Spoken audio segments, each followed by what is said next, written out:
ఆదికాండము 9వ అధ్యాయము 23వ వచనం చూసినట్లయితే, అప్పుడు షేమును యాపేతును వస్త్రమొకటి తీసుకుని తమ ఇద్దరి భుజముల మీద వేసుకొని వెనుకకు నడిచి వెళ్లి తమ తండ్రి దిశమూలను కప్పిరి. వారి ముఖములు వెనుకతట్టు ఉండుట వలన తమ తండ్రి దిశమూలను చూడలేదు. హాము తన తండ్రి గురించి అందరికీ చెబుతూ ఉంటే, షేము యాపేతులు మాత్రము ఆ అవమానాన్ని కప్పివేయడానికి ప్రయత్నిస్తున్నారు. వారు వెళ్లిన విధానాన్ని గమనించండి. వెనుకకు నడిచి వెళ్లారు. అంటే తమ తండ్రి బలహీనతను కనీసం కళ్ళతో చూడటానికి కూడా వారు ఇష్టపడలేదు. నిజమైన ప్రేమ అంటే ఎదుటివారి తప్పులను ఎత్తి చూపడం కాదు, వాటిని కప్పివేయడం. దేవుడు కూడా మన పట్ల అలాగే ప్రవర్తిస్తాడు. మన పాపాలను ఆయన కప్పివేసి మనకు నూతన వస్త్రాలను ధరింపచేస్తాడు. మానవుడు తన తోటి మానవుని పట్ల కలిగి ఉండవలసిన అత్యున్నత సంస్కారం ఇదే.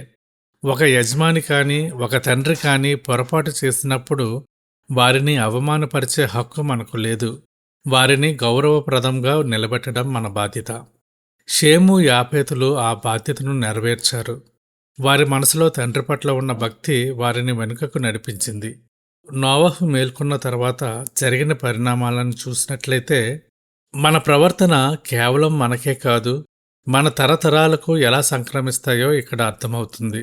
ఆదికాండము 9వ అధ్యాయము 24 నుండి 27 వచనాలు చూసినట్లయితే, అప్పుడు నోవహు మత్తు నుండి మేలుకొని తన చిన్న కుమారుడు చేసిన దానిని తెలుసుకుని, కనాను శపింపబడినవాడే తన సహోదరులకు దాసానుదాసుడగును అనెను.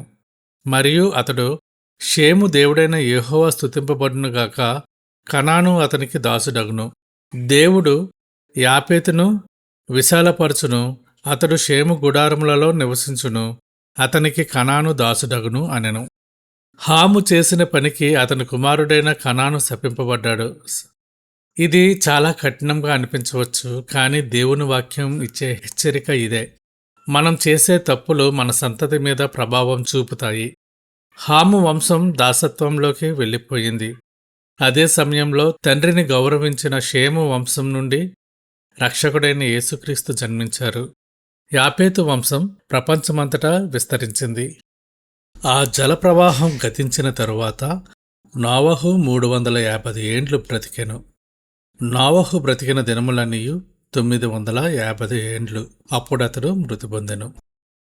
బైబిల్ చరిత్రలో నోవహు జీవితం అత్యంత ప్రాముఖ్యమైనది.